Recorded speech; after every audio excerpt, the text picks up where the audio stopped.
All right, let's dive right in. We usually think of grammar as, I don't know, a bunch of boring, dusty old rules. But what if it's actually more like a detective's toolkit? Today, we're going to grab one of the handiest tools for solving all those little puzzles we see every single day. So picture this. You step outside, right? The sky is clear, there's no rain falling at all, but the pavement, it's dark, and there are puddles everywhere. It's a classic everyday mystery. So what's the deal? Why? And there it is. Boom. Three simple words that solve the whole puzzle in an instant. See how that sentence connects the past, the rain that's now stopped, to what you see in the present, the wet ground? You just used our mystery-solving tool without even realizing it. And that tool, that really powerful little structure, is called the present perfect continuous. I like to call it the explaining tense because, well, that's exactly what it does. It gives you the reason, the backstory for a situation that we're looking at right now. And hey, don't let the long names scare you off because the formula is actually super simple. It's just have or has plus the word been plus your main verb with that ing at the end, like I have been working or she has been learning. See? Pretty straightforward. Now, this is the real magic of this tense. It builds a bridge from the past right into the present moment.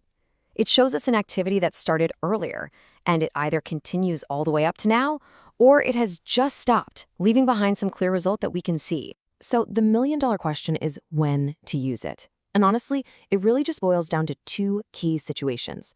Number one, for an activity that just finished and left behind some kind of evidence. And number two, for an activity that started in the past and, you guessed it, is still going on. Let's look at that first situation with a perfect example. Imagine you see your friend, and they're panting, trying to catch their breath.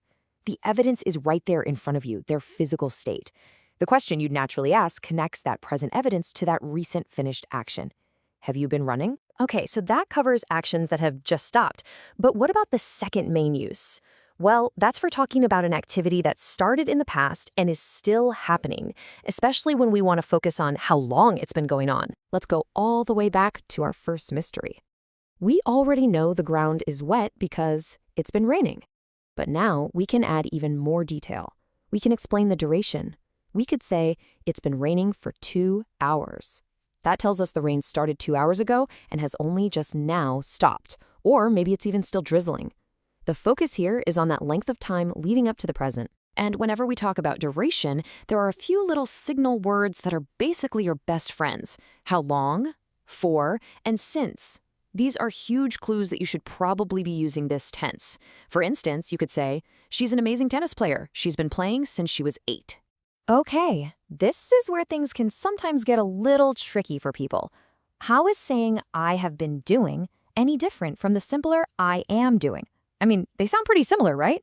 But their focus is totally different. Let's clear this up right now. All right, just look at this side-by-side comparison. Over on the left, the present continuous, I am doing, is all about this exact moment. Don't disturb me, I'm working. The focus is on the now. But on the right, our explaining tense focuses on the connection to now. I've been working hard explains why you need a break now. It's been raining explains why the ground is wet now.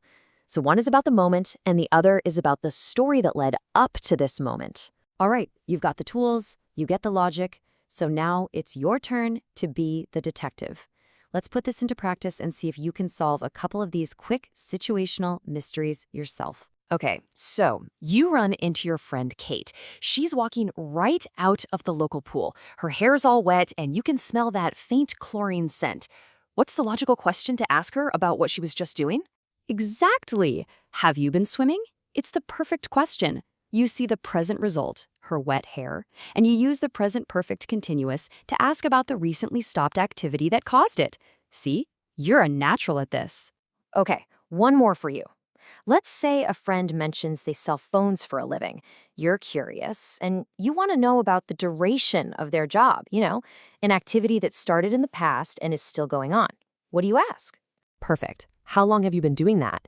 You use one of our key signal words, how long, to ask about the duration of their ongoing career. You're not just asking what they do, you're asking about the story leading up to right now. So, here's the big takeaway. The present perfect continuous isn't just some abstract rule in a grammar book. It is a powerful, practical tool for explaining the world around us. It connects the past to the present. It tells the story behind why things are the way they are right now. So my question for you is, as you go about your day, what everyday mysteries can you now explain?